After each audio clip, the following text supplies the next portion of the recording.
Professor উজান চৌধুরী, লেখিকা বন্যা শিকদার। পর্ব 16। মৌ আর মেহের দুজনেই ক্লাস শেষে গুটি গুটি পায়ে করিডর দিয়ে ক্লাসরুমের দিকে এগিয়ে যাচ্ছিল। কিন্তু ঠিক তখনই কোনো এক অদৃশ্য আকর্ষণে মৌ হুট করেই মেহেরের হাত ছেড়ে দিয়ে সামনের দিকে দৌড় দিল। মেহের মৌকে ওভাবে হঠাৎ ঝড়ের গতিতেও দৌড়াতে দেখে নিজের জায়গায় পুরো স্তব্ধ ও হা হয়ে দাঁড়িয়ে রইল। সে কিছুতেই মাথায় খাটিয়ে বুঝতে পারছিল না এই ভর দুপুরে মৌ হঠাৎ কেন এভাবে ভুয়ো দৌড় দিল। মেয়েটা আসলে হুটহাট কখন যে কী করে বসে তা মেহেরের অসাধারণ বুদ্ধির একেবারে বাইরে। তার মনটা তো ওই ডান পিঠে চাতক পাখির মতোই চঞ্চল। এই এখানে আছে তো পরক্ষণে আবার অন্য কোথাও হারিয়ে যায়। মৌ কেন এমন পাগলের মতন চলে গেল তার পেছনের আসল কারণটা বুঝতে মেহেরের অবশ্য খুব বেশি সময় লাগলো না। পরক্ষণেই যখন সে করিডোর পেরিয়ে কিছুটা দূরে কৃষ্ণচূড়া গাছটার নিচে সাব্বিরকে দাঁড়িয়ে থাকতে দেখল, অমনি মেহেরের নিজের ঠোঁটের কোণে এক চিলতে মিষ্টি হাসি আপনা আপনি ফুটে উঠল। এখন আর তার বুঝতে বাকি রইল না যে মৌ আসলে কেন ওভাবে উধাও হয়েছিল। মেহেরও নিজের মনের ভেতরের চেনা কাঁপনটা লুকিয়ে ধীর পায়ে মৌয়ের পিছু নিল। ততক্ষণে মৌ এক লাফে গিয়ে সরাসরি সাব্বিরের চওড়া বুকে আছড়ে পড়েছে। সে নিজের দুই হাত দিয়ে সাব্বিরকে আষ্টেপৃষ্ঠে শক্ত করে জড়িয়ে ধরে খিলখিল করে হাসতে লাগল। সাব্বির প্রথমে আচমকা এমন ধাক্কায় বেশ ভড়কে গেলেও পরক্ষণেই নিজের বুকের মাঝে পুচকি ছোট মৌয়ের চিরচেনা উপস্থিতি টের পেয়ে ঠোঁটের কোণে মুচকি হাসি ফুটিয়ে তুলল। এক পাগল মেয়েটা মাঝে মাঝে এমন সব কাণ্ড কারখানা করে বসে যে ভয়ে তার আত্মা খাঁচা ছাড়া হওয়া উপক্রম হয়। সাব্বির নিজের দু হাত দিয়ে মৌকে পরম মাথায় আগলে নিল। তারপর বোনের এমন শক্ত বাঁধনে হাঁসফাঁস করতে করতে আদুরে গলায় বলে ওঠে, একটু তো ছাড় পাখি, ভাইটাকে একটু নিঃশ্বাস তো দিতে দিবি নাকি, এখানেই মেরে ফেলবি। মৌ ভাইয়ের কথায় কান তো দিলই না, বরং আরও বেশি জেদ ধরে তাকে আষ্টেপৃষ্ঠে শক্ত করে জড়িয়ে রাখল। ক্যাম্পাসের মাঝে দাঁড়িয়ে ভাই বোনের এই চরম পাগলামি আর মিষ্টি আহ্লাদ দেখে মেহেরসহ তাদের ফ্রেন্ড সার্কেলের বাকি সবাই হো হো করে উচ্চস্বরে হেসে উঠল। কিন্তু এই হাসাহাসিতে মৌয়ের বিন্দুমাত্র ভ্রূক্ষেপ নেই। সে এবার সাব্বিরের বুক থেকে নিজের মুখটা সামান্য সরিয়ে ঠোঁট উল্টে একরাশ অভিমানী ও কাঁদো কাঁদো স্বরে বলে উঠল, কেন ছাড়ব? আমি তোমাকে কেন ছাড়ব শুনি? নিজের বোনটাকে বিয়ে দিয়ে মাথা থেকে মস্ত বড় একটা বোঝা ঝেড়ে ফেলেছ, তাই না? এখন আর এই বোনকে একটুও ভালো লাগে না তোমার? সে শ্বশুরবাড়িতে কেমন আছে না আছে তাই একটু চোখ মেলে দেখতে যেতেও তোমার ইচ্ছে হয় না? সে বেঁচে আছে নাকি মরে ভূত হয়ে গেছে তা নিয়েও তোমাদের কারো কোনো চিন্তা নেই? তোমরা সবাই খুব খারাপ। সাব্বির মৌয়ের এমন অনর্গল অভিমানের বাণ শুনে শব্দ করে হেসে উঠল। সে মৌকে এক হাতে আগলে নিয়ে পাশের একটা ফাঁকা বেঞ্চে এনে বসালো। তারপর নিজে খানিকটা নিচু হয়ে মৌয়ের গাল দুটো টেনে দিয়ে বলতে লাগলো, কে বলল তোকে আমি ভুলে গেছি? ভাই কি কখনো নিজের জানের টুকরো বোনদের ভুলে থাকতে পারে? আমি আমার এই মিষ্টি বোনদের একটা মুহূর্তের জন্য ভুলিনি। সত্যি বলছি। তাহলে তুমি এতদিন আমাকে একটা বারও দেখতে গেলে না কেন? বিয়ের পর আজ এতগুলো দিন কেটে গেল, অথচ তোমাদের কাউকেই আমি একটা দিনের জন্য চোখে দেখলাম না। ফুপি আর ফুপা কেমন আছে বলো? আলহামদুলিল্লাহ, সবাই অনেক অনেক ভালো আছে। তবে আম্মু সারাদিন তোর জন্যই মন খারাপ করে বসে থাকে। আম্মু তো বলেছিল তোকে দেখতে তোদের বাসায় যাবে। আমি রোজ আশায় আশায় বাসার গেটের দিকে তাকিয়ে থাকি যে এই বুঝি সবাই আসবে, কিন্তু কেউ আসে না। তোমরা সবাই বড্ড স্বার্থপর, কেউ আমাকে একটুও ভালোবাসো না। এমনকি আব্বু আম্মুও একটা দিন এলো না আমাকে দেখতে। শুধু ওই ফোনে টুকটাক কথা বললে কি আমার মন ভরে বলো? সাব্বির বোনের চোখের কোণে জল চিকচিক করতে দেখে মনটা খারাপ করে ফেলল। সে আলতো করে মৌয়ের চোখের জল মুছে দিল। একদম কাঁদিস না পাখি, তোর এই ভাইটা কিন্তু নিজের বোনদের চোখের অশ্রু এক ফোঁটাও সহ্য করতে পারে না। আর মেহের, তুই ওখানে ওভাবে দূরে দাঁড়িয়ে আছিস কেন? এদিকে আয়, আমাদের পাশে এসে বস। মেহের মুচকি হেসে নিজের ওড়নাটা সামনে নিয়ে ধীর পায়ে এসে সাব্বিরের ঠিক পাশের খালি জায়গায় বসল। বর্তমান যুগে যেখানে নিজের আপন ভাই বোনদের মধ্যে বিন্দুমাত্র মিল থাকে না, সেখানে তারা ফুফাতো মামাতো ভাই বোন হওয়া সত্ত্বেও আপনের চেয়েও অনেক বেশি আপন। মৌ এবার হুট করেই নিজের কান্নার পর্ব শেষ করে চোখ দুটো বড় বড় করে মাথা উঁচিয়ে বলে উঠল, ভাইয়া, আমার চকলেট কোথায়? মৌয়ের মুখে চকলেট শব্দটা শোনা মাত্রই সাব্বির একদম থতমত খেয়ে চুপ হয়ে গেল। সে নিজের পকেটে হাত দিয়ে শুকনো ঢোক গিলতে গিলতে অত্যন্ত মিনমিন স্বরে বলল, আই অ্যাম রিয়েলি সরি রে পাখি। তাড়াহুড়ো করে আসার সময় চকলেটের কথা আমার একদম মাথাতেই ছিল না। ভাইয়ের মুখ থেকে এমন জবাব শোনা মাত্রই কথাটা যেন কোনো এক বিশাল বজ্রপাতের মতো মৌয়ের মাথায় এসে আছড়ে পড়ল। তার ফর্সা মুখখানা মুহূর্তের মধ্যে বেলুনের মতো চট করে চুপসে গেল। সে আর এক সেকেন্ডও দেরি না করে পুরো বেঞ্চ কাঁপিয়ে চেঁচিয়ে উঠল, কি? তোমার চকলেটের কথা মনে নেই? আজ চকলেটের কথা মনে নেই, কালকেই এই বোনের কথা মনে থাকবে না, দুদিন পর আমার যে বাচ্চা কাচ্চা হবে তাদের কথাও তোমার মনে থাকবে না, আর এই নিয়ে তুমি নিজেকে আমার বেস্ট ভাইয়া বলে সারাদিন চিল্লাও? হ্যাঁ, আমার লাগবে না এমন ফালতু ভাই। যে ভাই নিজের বোনের জন্য পকেটে সামান্য একটা চকলেট রাখতে পারে না, সে আমার ভাই হতেই পারে না। মৌ নিজের দুটো গাল ফুলিয়ে একদমে কথাগুলো বলে রাগে গজগজ করতে করতে বেঞ্চ ছেড়ে চট করে দাঁড়িয়ে পড়ল। সে যেই না রাগ দেখিয়ে বড় বড় পা ফেলে ওখান থেকে চলে যেতে চাইল, ঠিক তখনই সাব্বির পেছন থেকে খপ করে তার হাতটা আঁকড়ে ধরল। মৌ এক মস্ত বড় ঝামটা দিয়ে ভাইয়ের হাত থেকে নিজের হাতটা সরিয়ে নিল। সে রাগে মুখ ফুলিয়ে আরও 2 পা এগিয়ে যেতেই আচমকা তার কানের কাছে সাব্বিরের চিরচেনা সেই হাসিমুখের কণ্ঠস্বর ভেসে এলো, পাখি, তোর চকলেট। চকলেটের নাম শোনা মাত্রই মৌয়ের পায়ের গতি ওইখানে একদম ব্রেক কষার মতো থেমে গেল। সে ঝট করে পেছনে ফিরে সাব্বিরের হাতে চকলেটের প্যাকেট দেখে খুশিতে একদম উৎফুল্ল হয়ে উঠল। সে আর কোনো রাগ না দেখিয়ে এক দৌড়ে এসে সাব্বিরের পাশে ধপাস করে বসে তার হাত আঁকড়ে ধরে চকলেটটা ছিনিয়ে নিতে চাইল, কিন্তু সাব্বির এবার দুষ্টুমি করে চকলেটটা উপরে উঁচিয়ে ধরল, কিছুতেই দিল না।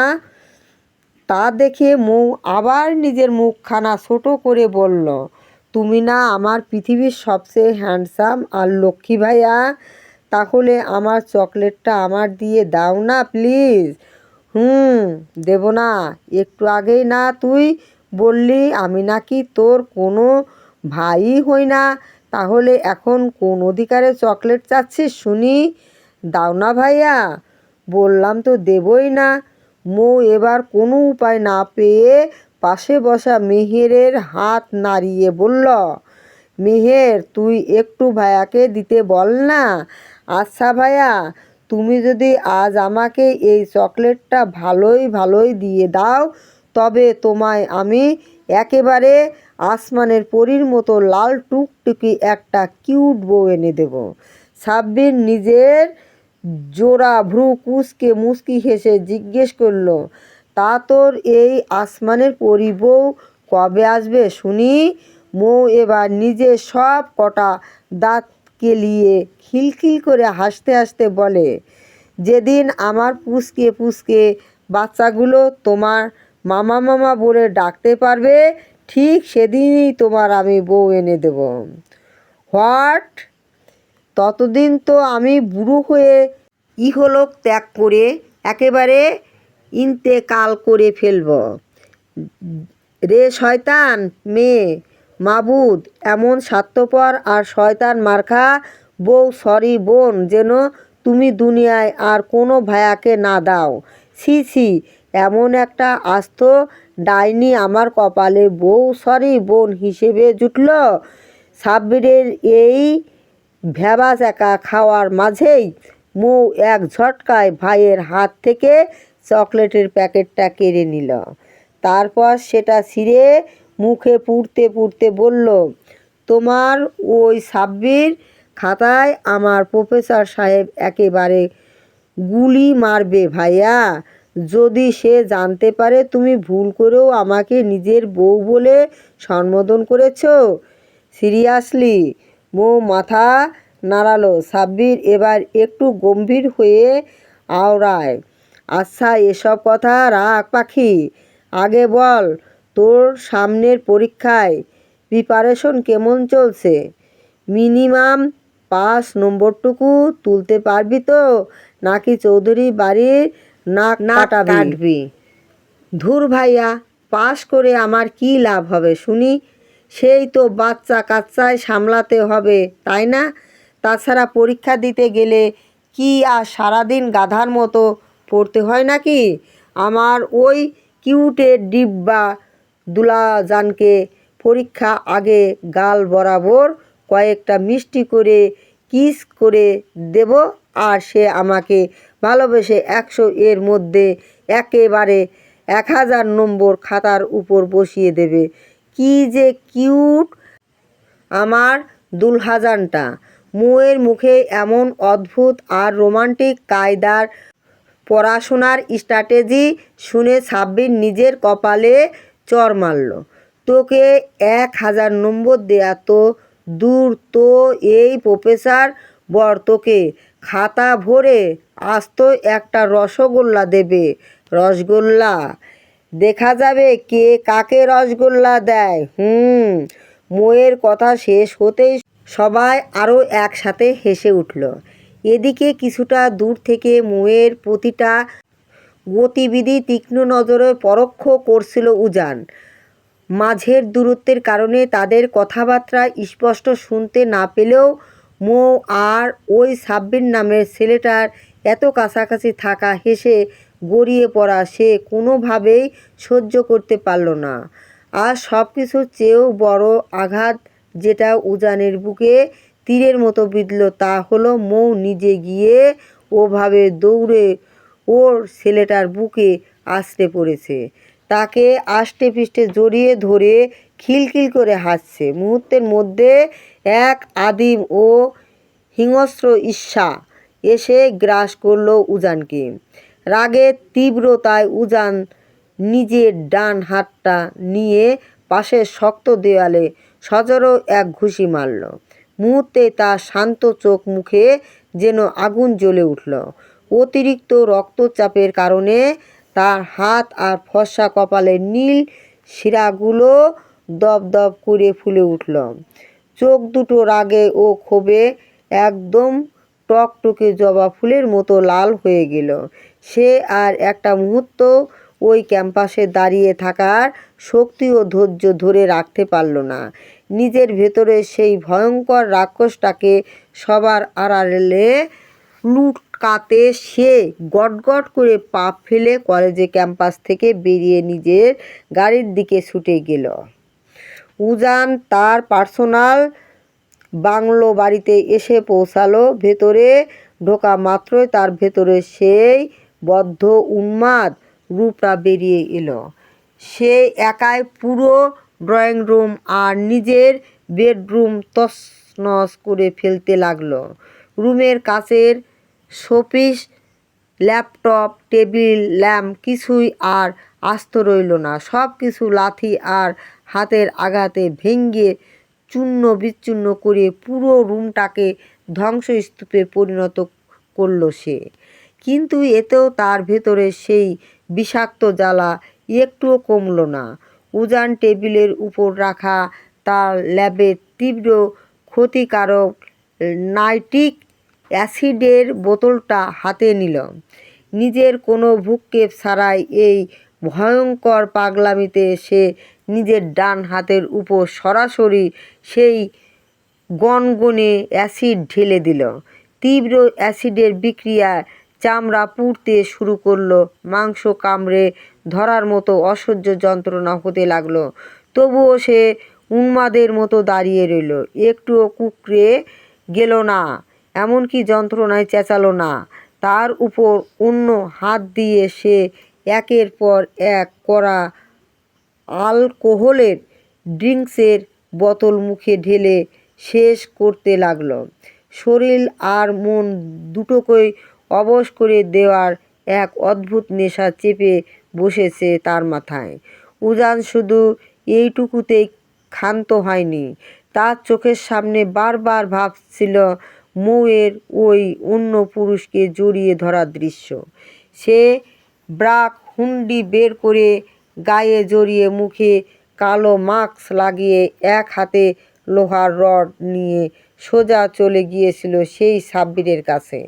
কলেজ থেকে ফেরার পথে নির্জন রাস্তায় সাব্বিরকে একা পেয়ে উজান নিজের চেনা রূপ লুকিয়ে উন্মাদের মতো ইচ্ছে মতো ধোলাই দিয়ে এসেছে তাকে। লোহার রডের উপযুক্ত আঘাতে ছেলেটাকে একেবারে রক্তাক্ত আধমরা করে রাস্তায় ফেলে এসেছে। ইচ্ছে করছিল ওই রডটা দিয়ে ওইখানে তাকে খুন করে মাটিতে পুঁতে ফেলতে। কিন্তু ঠিক তখনই তার মনে হলো এই ঘটনা ছেলেটার চেয়েও তো তার নিজের ঘরের ওই জেদি পুচকে বিড়ালের বাচ্চার ভুল অনেক বেশি। মন চাচ্ছিল ছুটে গিয়ে এখনই মৌকেও ঠিক সেই মেষ আঘাতে রক্তাক্ত করে শিক্ষা দিতে। কিন্তু উজান খুব ভালো করেই জানে মৌয়ের ওই শরীরে সামান্য একটা ফুলের টোকা দেয়া মাত্রই কলিজা বা ক্ষমতা এই উজান চৌধুরীর নেই। আর ঠিক সেই কারণেই মৌকে আঘাত করতে না পারায় সে চরম ব্যর্থতা আর ক্ষোভ উজান নিজের শরীরের উপর মেটাচ্ছে। নিজেকেই নিজে এভাবে পুড়িয়ে শেষ করছে।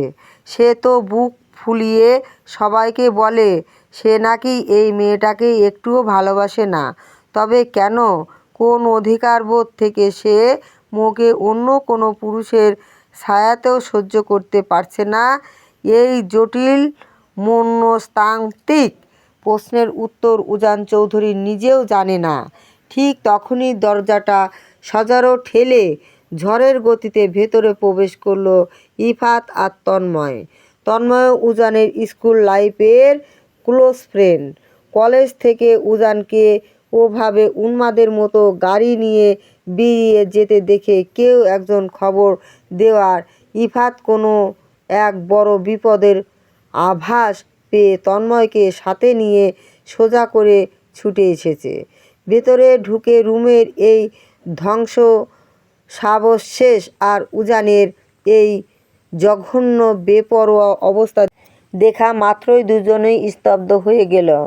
ইফাত আর এক সেকেন্ডও দেরি না করে দৌড়ে এসে উজানের হাত থেকে সেই ড্রিঙ্কসের বোতলটা কেড়ে নিয়ে দূরে ছুঁড়ে ফেলে দিল। আর তন্ময় দ্রুত ফ্রিজ খুলে ঠান্ডা বরফ আর পানির বোতল এনে উজানের অ্যাসিডে ঝুলতে যাওয়া পুড়তে থাকা হাতটা শক্ত করে চেপে ধরল। কিন্তু উজান এক তীব্র ঝাটকায় তন্ময়ের হাত থেকে নিজের পোড়া হাতটা সরিয়ে নিল। যন্ত্রণায় তার পুরো শরীর কাঁপছে। ততক্ষণে ইফাত এই আত্মঘাতী রূপ দেখে চরম রেগে গিয়ে তার দুই কাঁধ খপ করে ধরে সজোরে একটা ঝাঁকুনি দিল। অত্যন্ত ধমকের সুরে চেঁচিয়ে উঠল, উজান, তুই কিন্তু এবার বেশি বাড়াবাড়ি করছিস। লিমিট ক্রস করে যাচ্ছিস তুই। কেন নিজেকে এভাবে কষ্ট দিচ্ছিস? তুই তো নিজেই বলিস তুই নাকি ওই মৌ নামের মেয়েটাকে বিন্দুমাত্র ভালোবাসিস না। তাহলে কেন? মৌ শব্দটা শোনা মাত্রই উজানের মদ্যপ ও রক্তাক্ত মস্তিষ্কে যেন 1000 ভোল্টের কারেন্ট শক লাগল। সে আর নিজের উপর নিয়ন্ত্রণ রাখতে পারল না। বাঘের মতো এক হিংস্র হুঙ্কার ছেড়ে সে ঝাঁপিয়ে পড়ে ইফাতের শার্টের কলারটা নিজের দুই হাতের মুঠোয় শক্ত করে চেপে ধরল। অতিরিক্ত ড্রিঙ্কস আর অ্যাসিডের যন্ত্রণার কারণে উজান এই মুহূর্তে নিজের পায়ে সোজা হয়ে দাঁড়িয়ে থাকায় শক্তিটুকু প্রায় হারিয়ে ফেলেছে। তার শরীর টুলছে, তবুও নিজের ভেতরের সমস্ত পুরুষালী জেদ আর হিংস্রতা এক জায়গায় এনে ইফাতের মুখের উপর দাঁড়িয়ে সিংহসুলভ হুঙ্কার ছেড়ে গর্জে উঠল, মৌ কাকে মৌ বলে ডাকছিল? হ্যাঁ, তাসফিয়া মৌ চৌধুরী, শুধুমাত্র এই